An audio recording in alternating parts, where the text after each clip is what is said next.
Oh.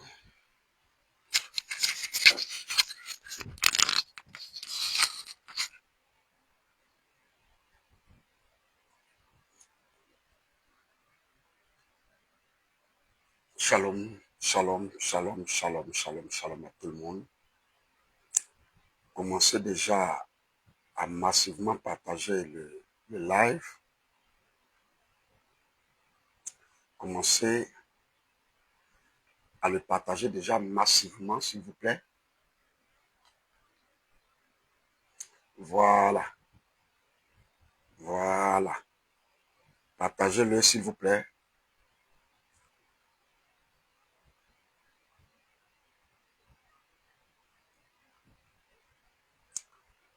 Partagez le live, s'il vous plaît.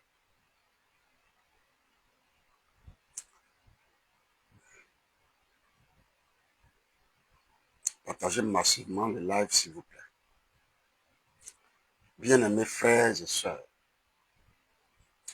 je vous salue dans le précieux nom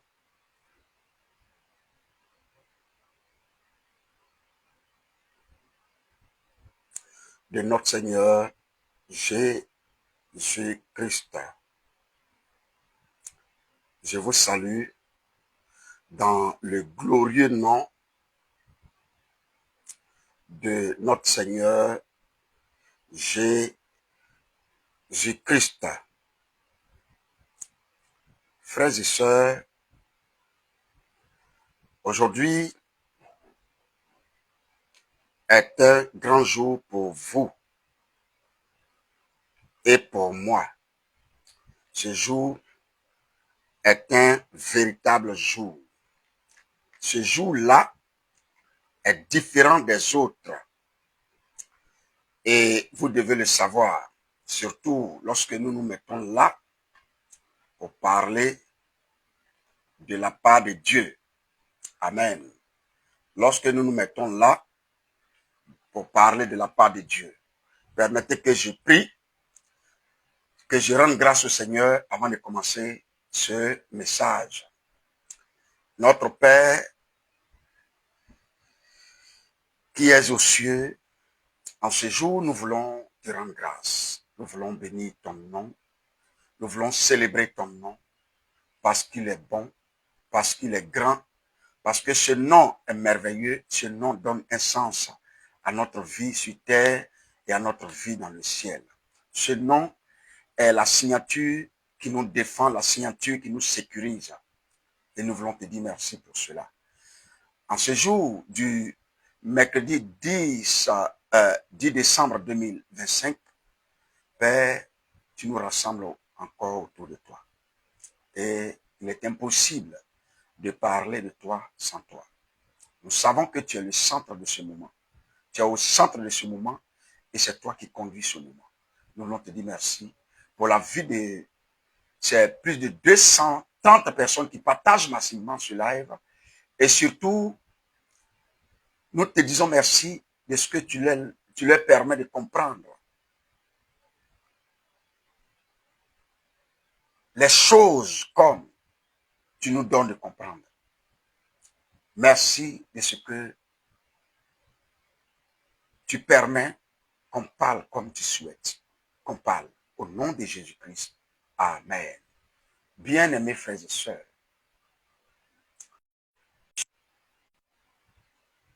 aujourd'hui est un jour extraordinaire. Un jour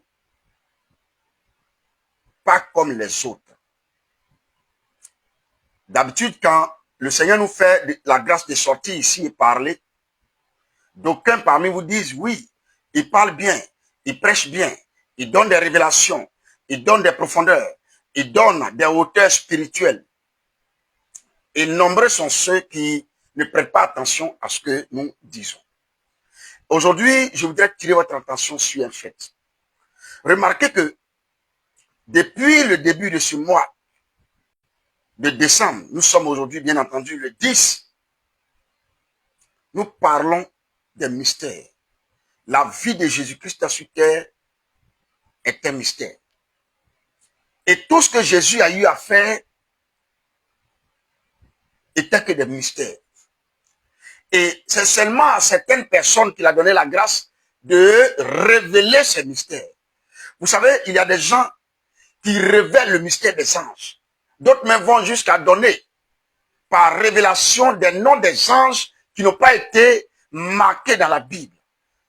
Ce sont des mystères. Ils expliquent des mystères. Et le Seigneur nous fait la grâce d'expliquer aussi, bien évidemment, ces mystères. Bien-aimés frères et sœurs,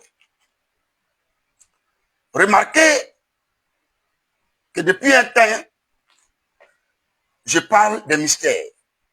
Pas parce que je manque à dire, ou que c'est des mystères que je vais parler seulement. Non, je ne manque pas à dire. Il y a tellement de choses à dire. Mais il y a aussi tellement de choses cachées, que nombreux sont ceux qui veulent cacher. Peut-être qu'ils connaissent ce qu'ils veulent cacher. D'autres aussi se disent que ce n'est pas le temps de révéler. Mais, particulièrement à ma petite personne, Dieu fait la grâce de venir donner ce mystère. Quand Jésus rend visite à quelqu'un, il y a un mystère qui est caché derrière cette histoire.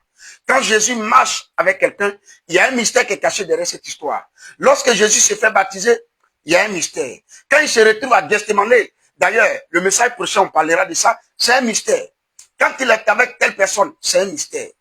Ça cache des mystères. Et aujourd'hui, on parlera de 7 différents mystères sur le baptême de Jésus-Christ par Jean-Baptiste. Le thème sur lequel je parle aujourd'hui, c'est le mystère caché du baptême de Jésus par Jean-Baptiste. Il y a des choses que certainement vous n'avez jamais entendues que vous allez entendre ici.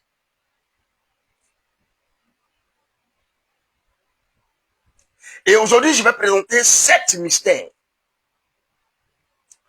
7 mystères. Mystère 1, mystère 2, mystère 3, mystère 4, mystère 5, mystère 6, mystère 7, avant de parler de ma conclusion.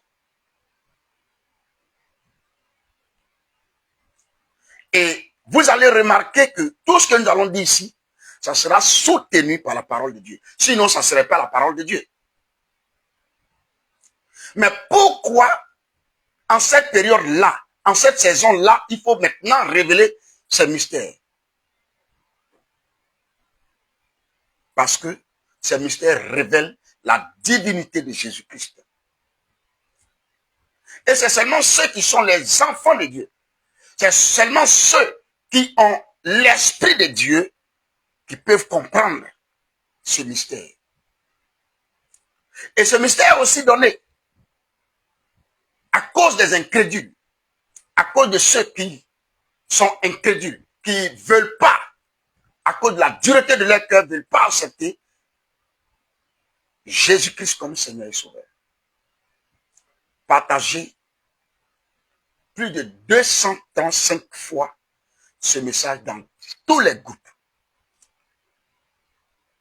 À 125 partages déjà, je commence le message. De toutes les façons, je ne sais pas si on va finir. Si notre batterie va nous permettre de finir. Donc, je vérifie. Et à 125 partages déjà, je commence. Il reste 10 partages. Nous sommes à 115 partages. Bombardés dans tous les groupes. Et je commence le message. Bien-aimés frères et sœurs, ce que je vais dire ici est extrêmement profond. Et donc, je fais appel à tous les enfants de Dieu qui adorent les profondeurs de la parole de Dieu. Sinon, quand nous lisons les Écritures, c'est superficiel. Mais le Seigneur nous donne la grâce de comprendre. Partagez massivement pour sauver une vie, s'il vous plaît. Pour sauver une vie. On ne va pas sortir, parler de Dieu pour dire, Dieu m'a dit de construire tant, qu'il va sauver le monde. Dieu m'a dit de faire tant. Non, non, non, non, non. Notre boussole, c'est la Bible. Et la Bible regorge des mystères, des choses qui sont cachées. C'est la raison pour laquelle quand Jésus parle, si tu ne l'écoutes pas profondément, tu vas penser que c'est seulement des paraboles qu'il explique, alors que c'est des faits simples. Mais il va falloir l'écouter attentivement pour comprendre. Allons-y maintenant en profondeur. Allons-y en profondeur. Donc, j'étais en train de vous dire que je parle aujourd'hui, par la grâce de Dieu, sur le mystère caché du baptême de Jésus par Jean-Baptiste. Pourquoi?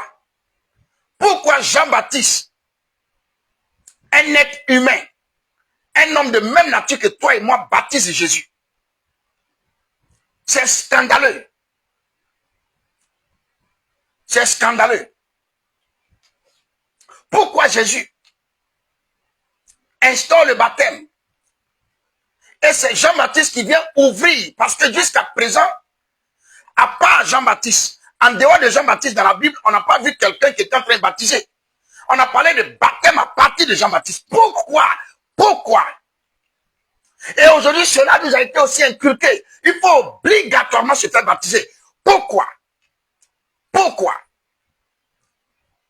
On va à l'école théologique, on va à l'école de la formation des disciples, tout ça. Il y a des choses qu'on ne comprend vraiment pas. Parce qu'on ne doit pas tout comprendre. L'Esprit, au fur et à mesure, va nous expliquer.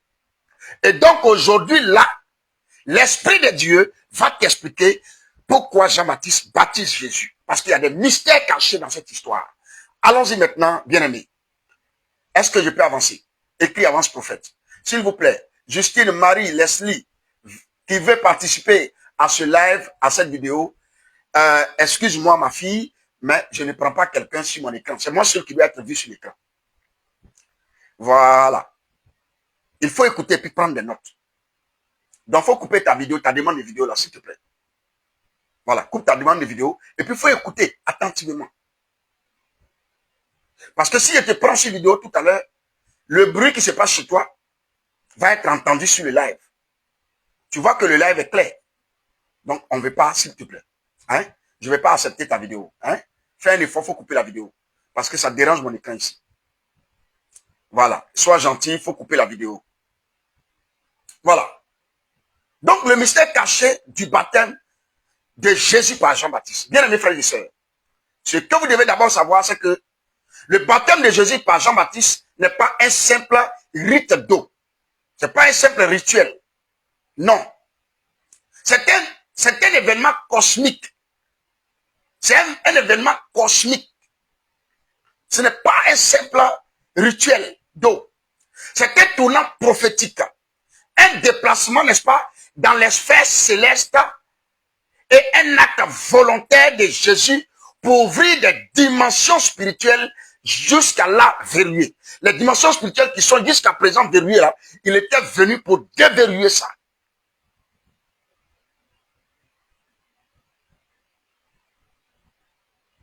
Alléluia.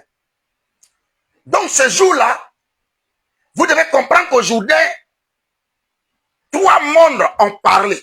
Il y a eu 3 mondes. Quand Jésus se faisait baptiser là, il y a eu 3 mondes qui ont parlé. 3 mondes. 3 mondes ont parlé ce jour-là.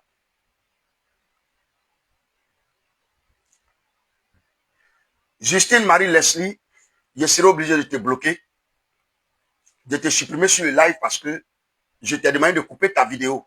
Une vidéo que tu as lancée. Mais tu déranges mon écran, je t'ai demandé de couper, tu ne veux pas couper. Quand vous venez sur les lives des hommes de Dieu, qui vous enseignent gratuitement, parce qu'il y a des lives que je connais qui sont payants, mais qui vous enseignent gratuitement, quand on vous demande de faire quelque chose, faites-le immédiatement. Et puis on va passer à autre chose. Tu as encore 5 minutes, si tu n'as pas coupé ta vidéo, je vais te bloquer. Et tu ne verras plus jamais mes lives. Je te demande de couper ta vidéo. Voilà, c'est la dernière fois que je parle. Donc, 3 mondes ont parlé. Dans le Jourdain, le ciel a parlé. La terre a parlé. Et les eaux ont parlé. Et dans cette rencontre-là, vous allez remarquer que Jésus révèle un mystère que seuls ceux qui ont soif de Dieu peuvent discerner. Il révèle un mystère que seuls ceux qui ont soif de Dieu peuvent discerner. Il n'est pas baptisé pour devenir fils. Comme toi et moi, on se fait baptiser pour devenir fils. Parce que les gens pensent que, pourquoi Jésus-Christ, vous dites que Jésus est Dieu, et puis nous, qui partons nous faire baptiser, lui aussi s'est fait baptiser. Et donc d'autres vont jusqu'à dire, quand moi-même je ne savais pas par le passé, je disais que Jésus s'est fait baptiser, donc nous aussi on doit se faire baptiser. Mais lui, il ne vient pas se faire baptiser comme fils. Donc, s'il ne vient pas se faire baptiser comme fils, son baptême signifie quoi? S'il ne vient pas se faire baptiser comme fils, son baptême là signifie quoi? Il ne vient pas se faire baptiser comme fils de Dieu, je vous dis la vérité. Mais, son baptême là signifie une inauguration d'un nouvel ordre divin. De même que quand on lit la Bible, bien entendu, on entend l'ordre de Melchisédek, l'ordre des temps, même dans notre monde. On parle du statut de Rome, de l'ordre de Rome, des temps, l'ordre des temps, l'ordre de tel, l'ordre de tel. Donc, c'est un nouvel ordre divin qu'il est venu établir par l'action de son baptême. C'est pourquoi, pendant cette action-là, trois mondes ont parlé, l'eau, la terre et le ciel. Allons-y, bien entendu, en profondeur. Hey. Écoutez-moi bien maintenant. Nous allons parler maintenant du mystère numéro 1. Du mystère numéro 1. Pendant le baptême de Jésus. Parce que nous sommes en train de parler du baptême de Jésus. S'il vous plaît, partagez massivement ce live. On est déjà nombreux sur le live. Partagez-le massivement. Prenez note. Prenez note, s'il vous plaît. Le baptême numéro 1. Sinon, le mystère numéro 1, pendant le baptême, c'est que le baptême a été comme un acte d'identification volontaire au péché du monde. Je vais vous expliquer ça. C'est pas moi qui vous ai dit que je vais vous dire, calmez-vous, je vais vous expliquer ça. Il vient s'identifier au péché. Cela signifie quoi?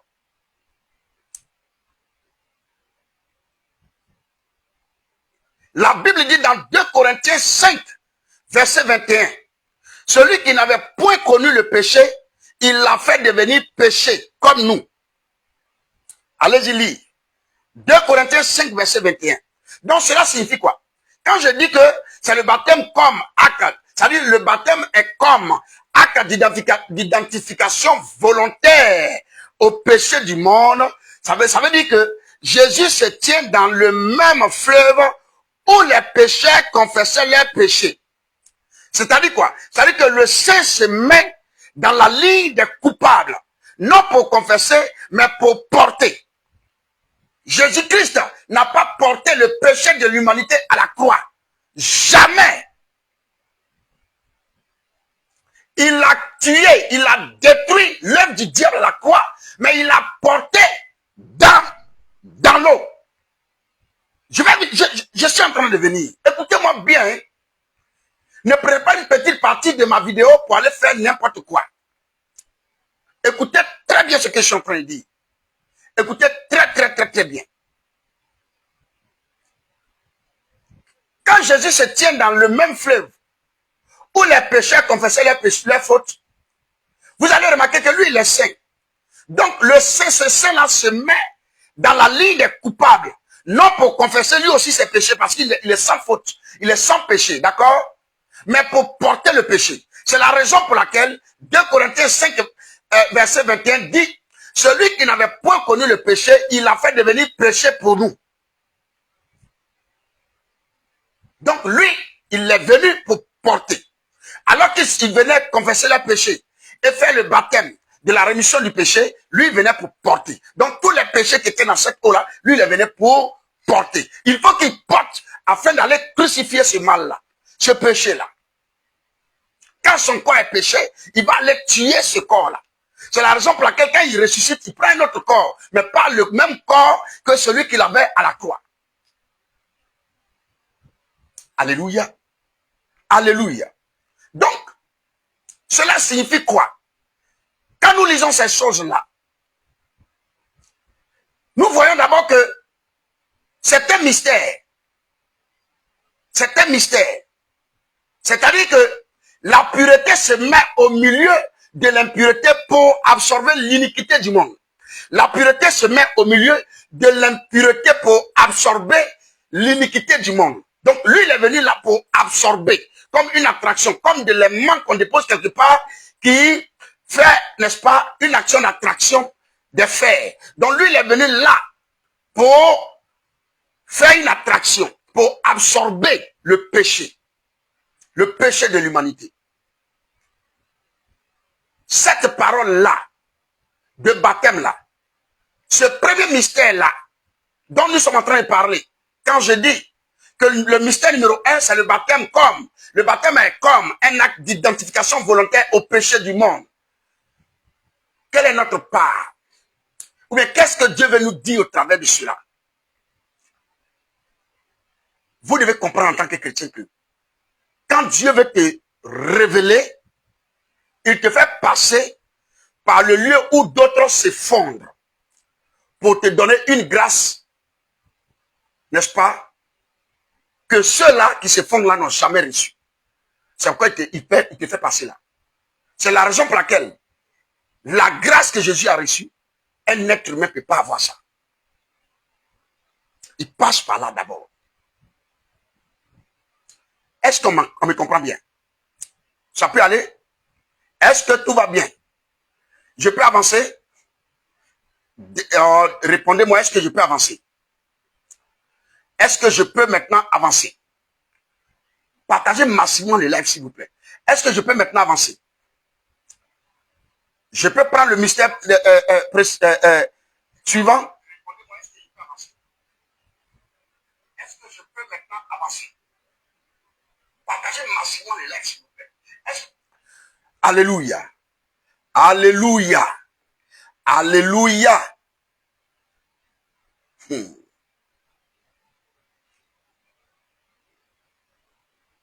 Quand nous partons à l'église et que nous partons pour chanter, danser, il y a des cantiques, même on chante en disant Alléluia, il guérit les malades, il ressuscite les morts, il est puissant pour sauver, il ne change pas.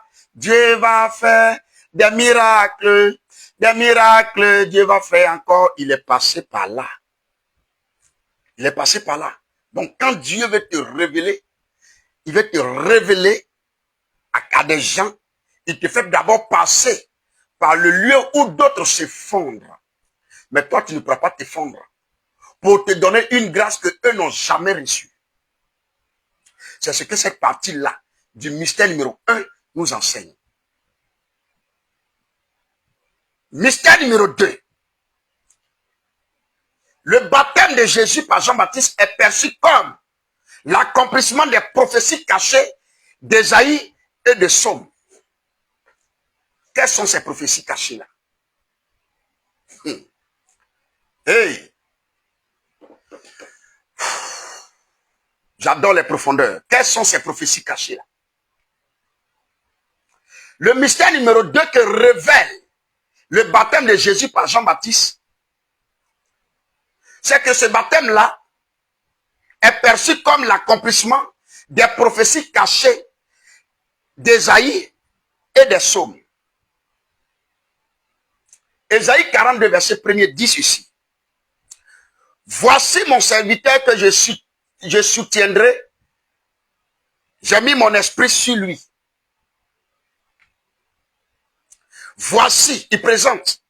Voici mon serviteur que je soutiendrai. Et j'ai mis mon esprit sur lui.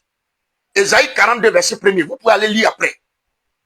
Le psaume 69, verset 2. Dit ceci. Les eaux m'ont couvert jusqu'à l'âme. Ça parle de son baptême. Les eaux l'ont couvert jusqu'à l'âme. Il y a des gens qui vont dans les eaux du baptême et les eaux couvrent seulement leur tête, leurs pieds, leurs mains, leurs épaules. Mais Psaume de David est en train de dire que les eaux, Dieu déclare là-bas que les eaux l'ont couvert jusqu'à l'âme. C'est-à-dire que le baptême, non seulement, l'autre, tu es immergé complètement, mais en même temps avec ton corps et ton âme, ton esprit, tout est immergé. C'est pourquoi c'est le baptême, non point par aspersion, mais par immersion. Donc, c'est cette action de baptême de Jésus là vient pour confirmer, n'est-ce pas, la parole du prophète Ésaïe en son chapitre 42, verset 1er, et puis dans le psaume 69, verset 2. Verset 2. Vous pouvez aller lire ça après. Shalom ma maman Françoise. Bienvenue parmi nous. Donc, au mystère 2, voici ce que cela signifie. Maintenant, écoutez-moi. Vous savez, ces textes que nous venons de lire là, dans Ésaïe 42, verset 1er, et puis Psaume 69, verset 2, ces textes-là annonçaient bien évidemment un serviteur qui entrerait, qui devait entrer dans les eaux comme signe de sa mission rédemptrice. Et celui-là, ce n'était pas Jean-Baptiste, c'est Jésus.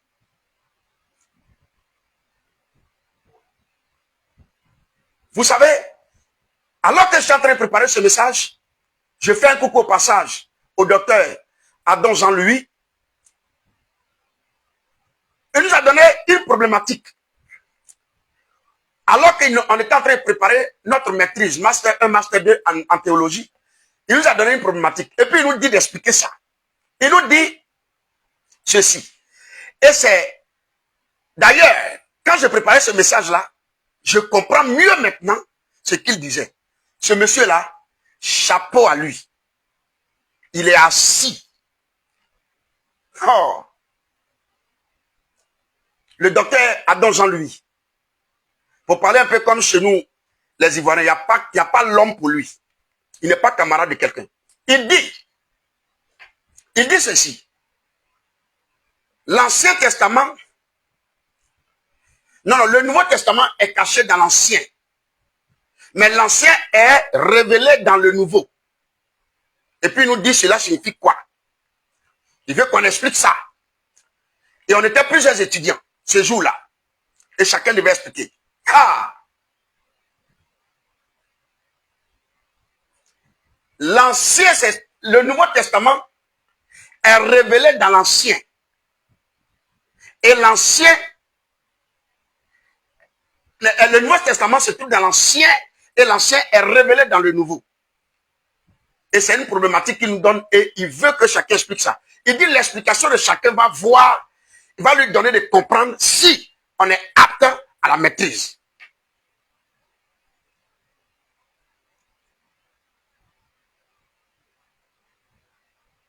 Bon, allez-y lui demander après si j'ai trouvé, mais je ne l'ai pas trouvé. Alléluia. Alléluia. Non, c'est un père que j'adore. J'aime bien ce monsieur. Quand tu le suis, tu as envie d'avaler la Bible. Loin du culte de personne. Loin de la magnificence vis-à-vis d'une personne. Non. Loin de tout ça. Mais je vous dis qu'il y a des gens qui connaissent la parole de Dieu. Il est vrai que la révélation est progressive. Mais il y a des gens là qui connaissent la parole de Dieu.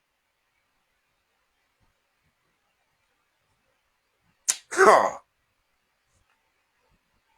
Vous savez, comme j'étais en train de vous dire que ces textes-là annonçaient un serviteur qui entrerait dans les eaux comme signe de sa mission rédemptrice. Bien évidemment, quand nous lisons le psaume 69, verset 2, les Écritures disent, attendez, je vais lire ça. Je vais lire ça. Parce que j'ai paraphrasé en fait, dans ma préparation, dans la préparation de mon truc, j'ai paraphrasé. Le psaume 69, verset 2. C'est là qu'on voit véritablement que le Nouveau Testament se trouve dans l'Ancien Testament. Mais l'Ancien est révélé dans le Nouveau. Donc quelqu'un qui veut mieux comprendre le Nouveau Testament, s'il lit bien l'Ancien, il comprendra que, étant en train de lire l'Ancien, le Nouveau se trouve dans l'Ancien. Donc les pères n'ont pas menti. Adam Jean-Louis et puis le docteur Francis Nkorgo, les deux là. Non. Ils ne sont pas camarades de quelqu'un. Psaume 69, verset 2.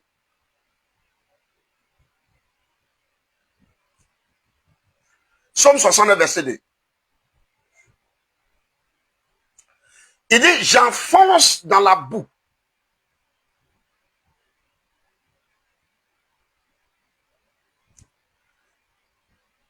Voilà. J'enfonce dans la boue sans pouvoir me tenir. Je suis tombé dans un gouffre et les eaux m'inondent jusqu'à l'âme.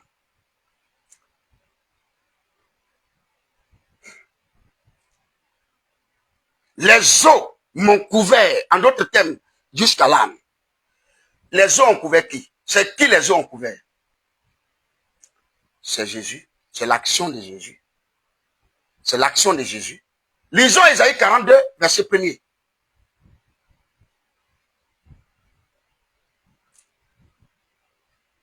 Ésaïe 42, verset 1er.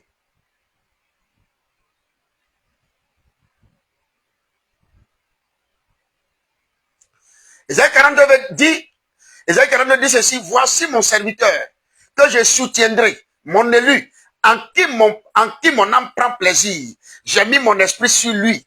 Il annoncera la justice aux nations. C'est la raison pour laquelle quand il commence son ministère, il dit l'esprit du Seigneur est sur moi. C'est de Jésus qu'il est question. C'est de Jésus qu'il est question. Donc ce texte-là annonçait bien évidemment un serviteur qui entrerait bien entendu dans les eaux comme signe de sa mission rédemptrice. Donc dans le Jourdain, vous allez remarquer que Jésus entre dans l'ombre des anciennes prophéties et ressort comme l'accomplissement vivant. Alléluia. La Bible cache des mystères. Et celui qui ne comprend pas ce mystère ne va jamais, jamais, jamais accepter que Jésus-Christ est Seigneur et Sauveur. Jamais. Aujourd'hui, je vois des gens sur la toile qui prennent la Bible pour contredire la Bible. Qui prennent la Bible pour contrarier les chrétiens. Les gens qui ne lisent pas les Bibles. Lisez vos Bibles. Lisez vos Bibles. Sinon, le jour que vous allez rencontrer un démoniaque satanique, un occultiste, il va vous dire, vous détailler de A plus B que Jésus n'a jamais été Dieu. Et quand vous allez parler, il va vous dire de lui démontrer cela. Verbalement, vous allez parler, il va vous dire, il est écrit où? Un chrétien qui manque de connaissances, quand on lui dit, il est écrit où? Il ne sait plus quoi dire. Or, quand tu acceptes les dires de quelqu'un qui te contrarie, tu deviens son disciple. Lisez vos Bibles. Hein? Si je ne lis pas ma Bible, je n'ai pas venu parler à quelqu'un ici. Et c'est la grâce de Dieu qui m'a donné de parler. Mais le Seigneur sait que je lis la Bible. Alléluia. Alléluia. Donc,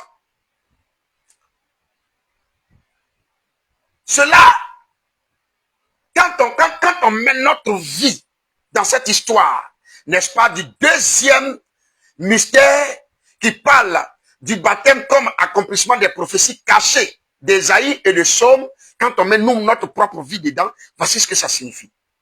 Cela signifie que la profondeur de ta destinée est souvent cachée dans des textes et des paroles que seuls les hommes spirituels discernent. La profondeur de ta destinée est souvent cachée dans des textes n'est-ce pas, dans des textes et des paroles que seuls les hommes spirituels discernent. C'est la raison pour laquelle il y a des gens qui peuvent te regarder et puis lire par l'Esprit de Dieu ton parcours et te peuvent te dire que toi tu vas finir dans telle nation. C'est là-bas que se trouve ta destinée. C'est là-bas que se trouve ta terre de bénédiction, ta terre de prospérité. Parce qu'ils ont un texte au devant d'eux et ils te lisent ça. Alléluia. Mystère numéro 3. Ce baptême-là que Jésus-Christ recevait de Jean-Baptiste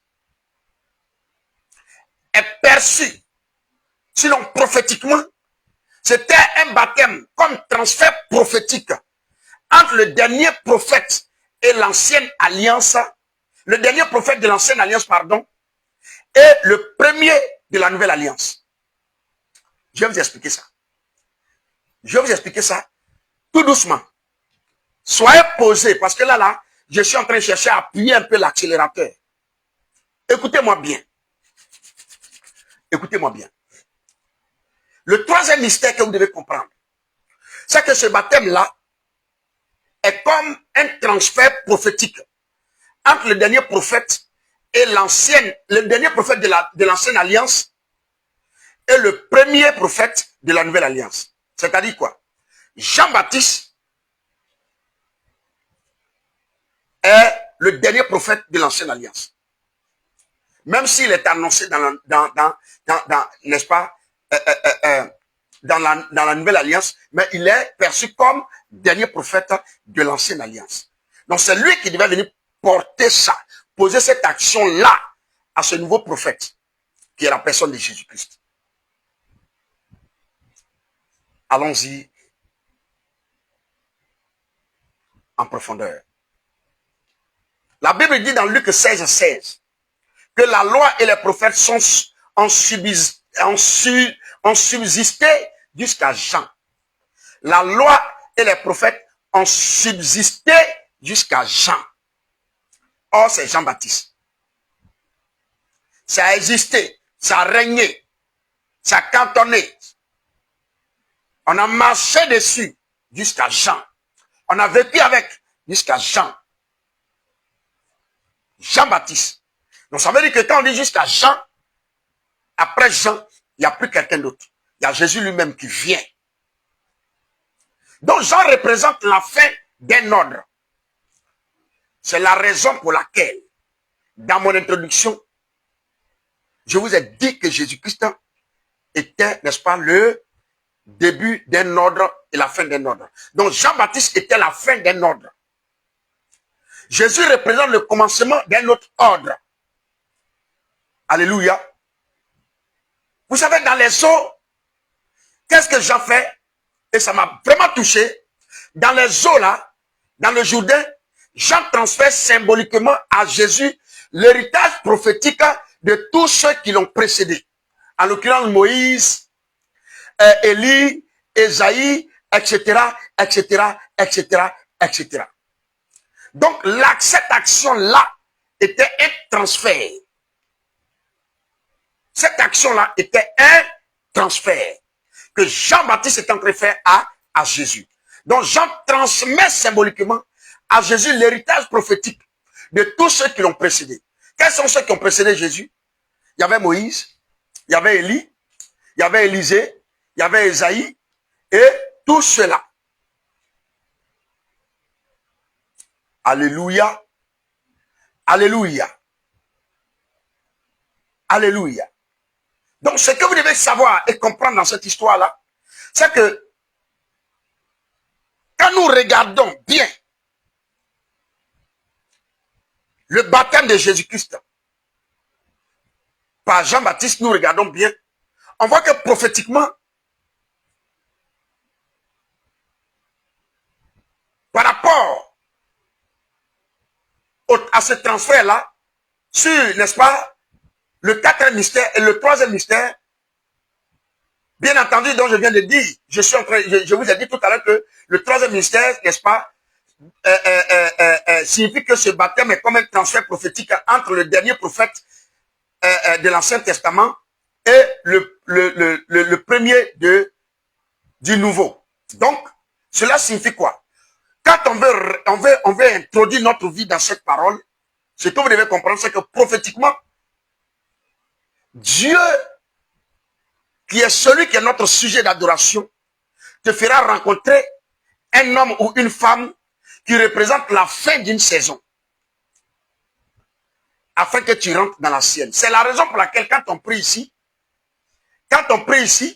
chaque dimanche, je vous dis ici tout le temps, que quand vous priez, il faut que vous ayez d'abord un cœur véritablement disposé. Un cœur qui est conforme à ce qui sort de votre bouche. Comme ça, Par la foi, vous pouvez arrêter des cycles. C'est-à-dire, par exemple, il y a des maladies générationnelles. Il y a des problèmes générationnels. Il y a des morts générationnelles. Il y a des choses bizarres. Donc, par vous, ça peut s'arrêter. Et vos enfants vont bien vivre. Alléluia. Alléluia. Alléluia. Donc, du coup, vous pouvez être un cycle. Comme tout le temps, je dis à mes enfants ici, je leur dis priez beaucoup parce que peut-être que par moi, Dieu arrête un ordre ou bien commence un ordre. Il arrête une saison ou bien commence une saison. S'il arrête, c'est que c'est fini et ce n'est pas bon. Donc, il commence une autre. Donc, par vous, quelque chose peut s'arrêter. Remarquez un peu dans la vie active. On a des gens qui naissent avec des problèmes de dents. Et quand il a problème de dents, ses enfants ont problème de dents. Ses arrière-petits-enfants ont problème de dents. Tout le monde a problème de dents. Parce que lui, il a eu problème de dents. Donc, c'est un cycle. C'est une saison. C'est une maladie générationnelle. C'est héréditaire. C'est une hérédité. Donc, on peut arrêter ça. C'est la raison pour laquelle l'Ancien Testament prend fin à partir de Jean-Baptiste. Pour que le Nouveau Testament commence à partir de Jésus-Christ. Alléluia. Alléluia. Alléluia. S'il vous plaît, partagez massivement le live.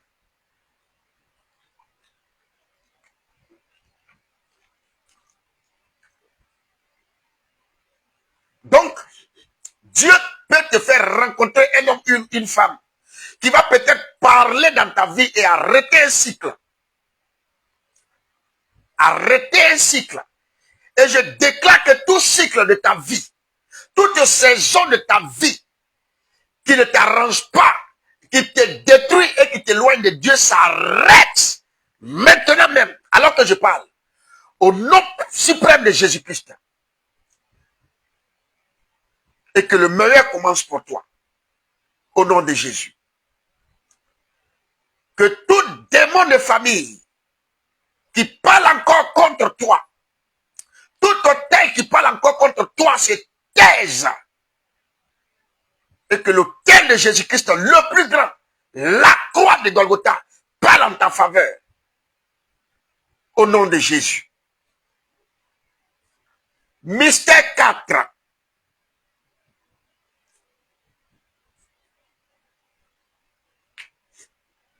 Le baptême de Jésus symbolise l'ouverture officielle des cieux fermés depuis Adam. Le baptême de Jésus-Christ symbolise, n'est-ce pas, le ciel fermé. Sinon, l'ouverture du ciel, l'ouverture officielle du ciel fermé depuis Adam.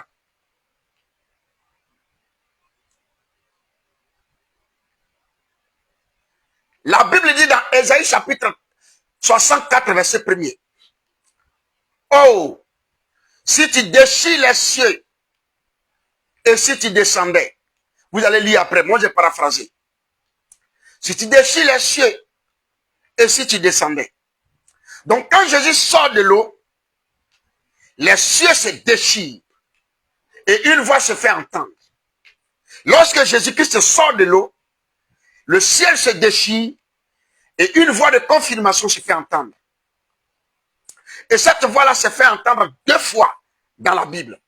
2 fois dans la Bible.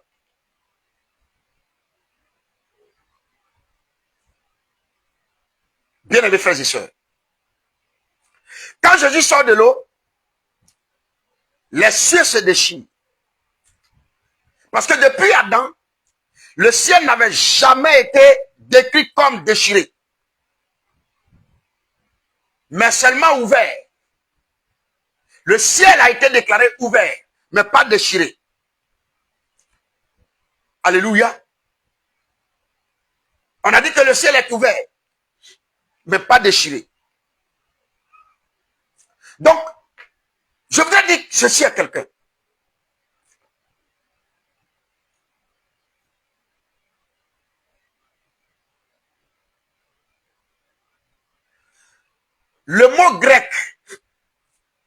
Pour définir déchirure ou déchirer, c'est schizo. Schizo, n'est-ce pas, qui signifie ouvrir par une déchirure irréversible. Schizo. Donc, quand Jésus s'est fait baptiser, le ciel se déchire. C'est la raison pour laquelle Ésaïe dit en son chapitre 64, verset 1er, oh, si tu déchirais les cieux et si tu descendais, il déchire pour descendre. Dieu est immense. Dieu est immensement grand. Donc il ne peut pas passer par l'ouverture. Donc la Bible parle en nous disant que le ciel est ouvert. Non, il passe par les déchirures. Parce que ce qui se passe sur terre est important. Alléluia.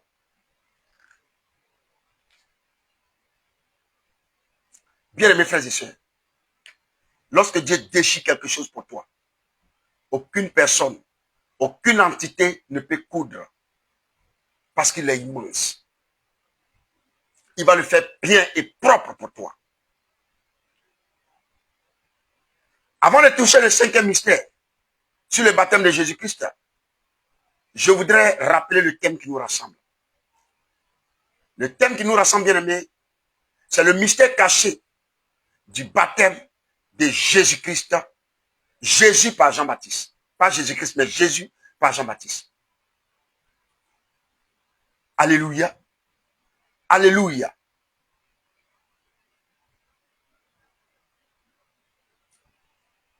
Bien aimé, c'est à partir de là que je vais prêcher mon message. Le baptême de Jésus par Jean-Baptiste symbolise, ou bien est perçu comme un moment où le Saint-Esprit descend pour demeurer. Oui, je vous dis la vérité. C'est par le baptême de Jean-Baptiste que le Saint-Esprit est descendu pour demeurer. Sinon, il descendait, il travaillait avec les prophètes et puis il repartait. Mais c'est par le baptême de Jean-Baptiste qu'on a vu le Saint-Esprit descendre pour demeurer. Alléluia. Alléluia. C'est pourquoi la Bible dit en Jean chapitre 1 verset 33, celui-ci que tu verras l'Esprit descendre et s'arrêter. Parce que d'habitude il descend mais il ne s'arrête pas. Il descend, il finit de travailler avec eux et il s'en va. C'est pourquoi ils étaient remplis d'erreurs. Ils faisaient beaucoup d'erreurs. Alléluia. Vous savez, comme je l'ai dit tout à l'heure, dans l'Ancien Testament, l'Esprit venait, mais ne demeurait pas. Il venait faire les choses, travailler avec eux, relever les défis, et puis après il remontait. Mais ici, nous remarquons qu'il descend et il reste. Donc, cela signifie que Jésus devient ainsi, n'est-ce pas, le modèle parfait d'un homme totalement habillé par Dieu. Jésus devient le modèle parfait d'un homme totalement habillé par Dieu. Vous savez, le vrai baptême, mes frères, le vrai baptême, il est spirituel. Ce n'est pas quand l'Esprit te visite, mais c'est quand l'Esprit habite en toi. C'est ça le vrai baptême. Le vrai baptême spirituel, ce n'est pas quand l'Esprit descend et puis il s'en va. Mais c'est lorsqu'il habite en toi. Il habite avec toi. Et vous êtes d'accord avec moi que le Seigneur nous a promis que l'Esprit va habiter avec nous. Bien aimés frères et sœurs, je touche l'avant-dernière partie qui est le 6e mystère. Et puis on va clore notre moment. Permettez-moi de... Oh, d'accord. J'ai un peu de batterie. Dieu m'a fait grâce, j'ai un peu de batterie. Frères et sœurs, écoutez maintenant ceci.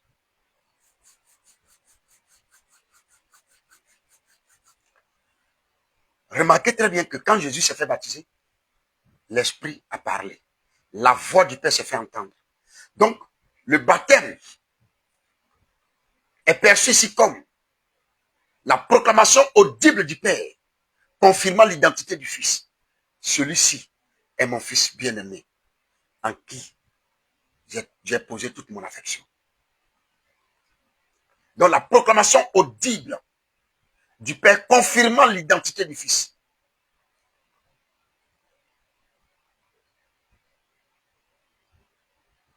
Le psaume 110, verset 4 dit ceci. J'ai juré et je ne me repentirai point. Tu es mon fils. Quand il a dit, personne n'a entendu. Mais le jour de son baptême, ce qu'il a dit, il est venu répéter pour confirmer devant une multitude de personnes. Donc la voix du Père confirme publiquement ce que l'enfer redoutait depuis toujours. Jésus est réellement le Fils éternel. Le Fils éternel. Bien-aimés frères et sœurs, vous savez, quand Dieu te valide là, dans le secret là, personne ne peut te disqualifier en public. J'ai dit, quand Dieu te valide dans le secret, personne ne peut te disqualifier en public. Et là, j'aimerais déclarer ça sur ta vie. Je déclare au nom puissant de Jésus que tu sois validé dans le secret. Et qu'aucune disqualification publique ne puisse t'atteindre au nom de Jésus-Christ. J'ai parlé et le ciel a écrit. Jamais tu ne seras disqualifié. Là où tu n'es pas qualifié, là où tu n'es pas promis, je déclare ta qualification avant la fin de ce mois au nom de Jésus-Christ. Alléluia. Je parle maintenant du dernier point sur le baptême, le mystère caché du baptême de Jésus-Christ par Jean-Baptiste. Bien-aimés frères et sœurs, c'est à partir de là maintenant que je vais vraiment parler à tous les enfants de Dieu. Ici, le baptême est perçu comme une inauguration du combat spirituel contre les puissances du désert, contre les puissances des ténèbres, contre les puissances du mal, contre la puissance de Satan. Parce qu'aujourd'hui, les chrétiens pensent que quand on se baptise, on a la sécurité totale, on a la protection totale. C'est vrai, on a la sécurité, on a la protection, mais on a l'épreuve face à nous. La Bible déclare, en Marc 1, verset 12, l'Esprit le poussa dans le désert. L'Esprit expressement l'a poussé dans le désert. Juste après le baptême, Jésus est envoyé affronter Satan lui-même. Juste après le baptême, Jésus-Christ est envoyé affronter Satan lui-même. Donc le baptême n'est pas un diplôme. Aujourd'hui, nous sommes dans un monde où il faut attester le baptême des uns et des autres pour les encourager. C'est pourquoi moi-même je fais ça ici. Quand on finit de baptiser les gens, on essaie d'établir une attestation de baptême pour donner aux baptisés, pour les encourager. On organise les fêtes, tout ça. Nous sommes dans un monde moderne, donc nous faisons les choses modernes. Mais le baptême n'est pas un diplôme. C'est un portail vers la guerre spirituelle. C'est un portail à tous ceux qui vont se faire baptiser dans ce mois. Écoutez-moi. Quand tu finis de te faire baptiser, si ton baptême est réel, ton baptême est cautionné, ton baptême est confirmé, ton baptême est attesté par Dieu, attends-toi aux épreuves devant toi. Les épreuves confirment que Dieu est avec toi. Les épreuves confirment que tu as le vrai baptême. Les épreuves confirment que tu es un véritable enfant de Dieu. Les épreuves confirment le sort de Dieu sur toi. Les épreuves confirment que Jésus te tient par la main et il marche avec toi. Alléluia. Donc c'est un portail ouvert vers la guerre spirituelle. Car la puissance reçue doit être éprouvée. Parce que le baptême, quand tu fais, tu reçois une puissance. Oui, oui. De même que Jésus-Christ s'est fait baptiser. Et puis le ciel s'est ouvert. Le ciel a parlé. et la colombe est venue descendre sur lui, c'est la même chose que toi aussi tu reçois. Une puissance vient sur toi. Mais cette puissance doit être éprouvée, confirmée, et elle doit aussi se manifester. Alléluia. Je suis en train de faire peur à quelqu'un? Non. Le baptême nous prépare à la guerre. Donc je suis en train de préparer des guerriers en Jésus. Des hommes de foi, des femmes de foi, des hommes de guerre, les femmes de guerre. C'est ceux-là que je suis en train de préparer. Je ne suis pas en train de préparer des peureux. Non. Parce que dès que tu te fais baptiser, tu vas voir les épreuves. Si et seulement si ton baptême est le frère. Si et seulement si ton baptême est confirmé et attesté par Dieu. Si ton baptême est approuvé, une puissance viendra sur toi. Et cette puissance sera éprouvée. Cette puissance sera confirmée. Cette puissance sera manifestée. Alléluia. Vous savez, bien mes frères et sœurs, allez-y aux eaux de baptême. Parce que toute élévation divine expose à une attaque. Aujourd'hui, je parle ici par la grâce de Dieu à des gens que je ne connais même pas. Il y a des gens qui me suivent dans des groupes que je n'ai jamais vus. Je ne connais pas leur identité spirituelle. Je ne connais pas qui ils sont réellement. Qu'est-ce qu'ils représentent pour Dieu, je ne sais pas. Donc ça veut dire que ma vie est exposée. Tout ça fait partie de mon baptême. Il y a des attaques que je reçois. Oui, oui, oui, oui, oui. Je vous dis la vérité. Il y a des gens qui m'attaquent. Je sais, je vois ça. Mais est-ce que j'arrête? Je continue. Il y a des gens qui viennent sur le live pour endurcir le cœur des enfants de Dieu. Pour les empêcher même de partager parce que ça va faire du bien aux autres. Je reçois des attaques. Vous voyez, j'ai une tache noire ici. Ici. Tout ça, ce sont des attaques. Une déchirure au pied. Tout ça, ce sont des attaques. Ça émane d'où? Point d'interrogation. Mais est-ce que je ne vais pas être conscient que quand j'enseigne ou que je parle de Dieu, je suis attaqué? Ne pas être conscient de cela, c'est être ignorant et négliger un certain nombre de choses. Parce que je suis conscient que nous sommes dans une guerre. Une guerre. Alléluia. Vous pensez que les hommes de Dieu ne viennent pas ici? Vous pensez que les pasteurs ne viennent pas ici? Mais vous voyez combien de fois un pasteur commente pour dire ce que tu dis c'est la vérité, pour juste t'encourager. Vous pensez qu'eux aussi, ils n'aiment pas parler comme je parle? Mais tout le monde n'a pas cette grâce. Donc il y a des gens qui combattent ce que tu fais par leur silence. Ils brillent par leur silence. Ce sont des attaques. L'humilité et l'amour, c'est aussi encourager quelqu'un dans ce qu'il fait. Quand tu sais que ce qu'il fait, c'est bien. C'est aussi ça l'humilité. C'est aussi ça l'amour. C'est aussi ça l'humilité. Ce que quelqu'un fait, que tu sais que tu ne pourras pas faire, mais lui, il le fait. À cause de ce qu'il parle du même père que toi, tu dois pouvoir l'encourager.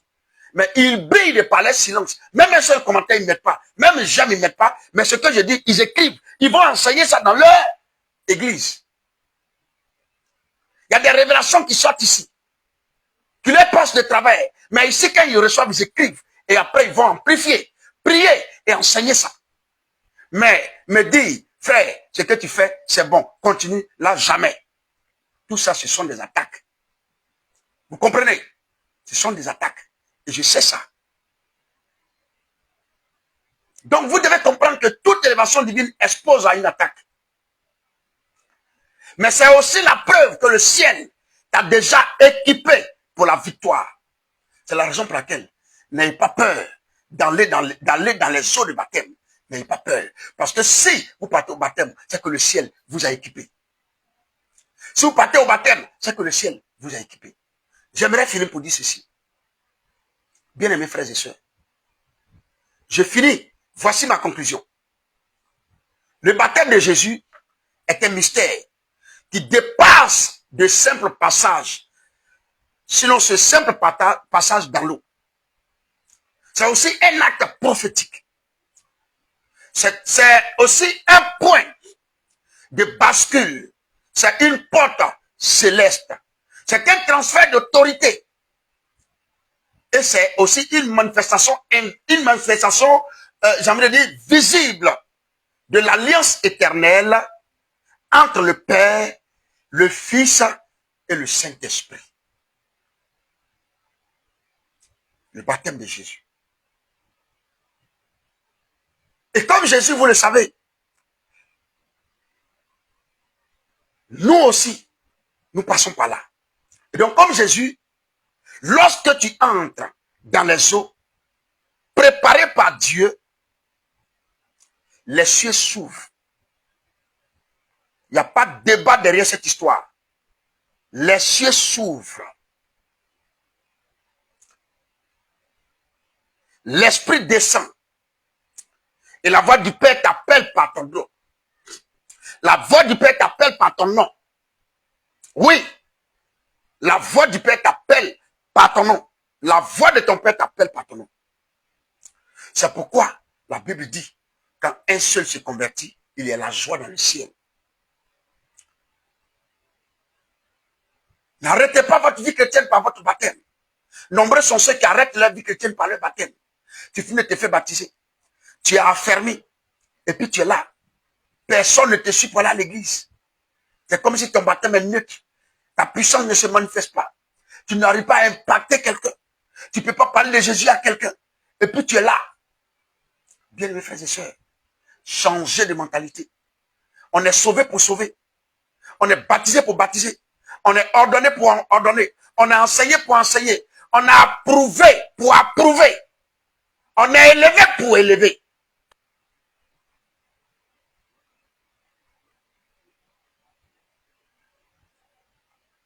Alléluia. Le mystère caché du baptême de Jésus par Jean-Baptiste. Voici. Que Dieu vous bénisse abondamment. Je dis que Dieu vous bénisse abondamment. Je répète encore une dernière fois, que Dieu vous bénisse abondamment.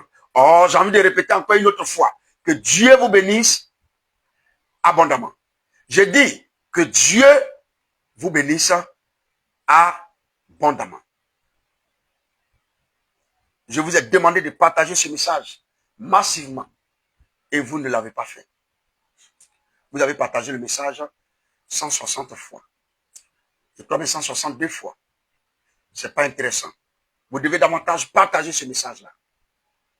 Bien-aimés frères et sœurs, j'ai fini le message d'aujourd'hui. J'aimerais vous dire ceci. C'est le dernier message de la semaine.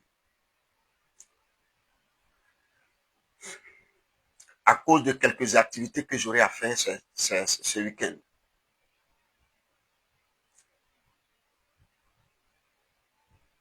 Des responsabilités que j'ai en famille et aussi pour notre grand programme de fin d'année qui se déroule le 21 décembre. Donc, c'est pour tout ça que aujourd'hui est le dernier message de la semaine. Le lundi, on va parler d'un autre mystère. Le mystère caché de la présence fréquente de Jésus et de ses disciples à Gethsémane. Le mystère caché de la présence fréquente de Jésus et ses disciples à Gethsémane. Lundi 15, on en parle. Portez-vous bien. Bye bye.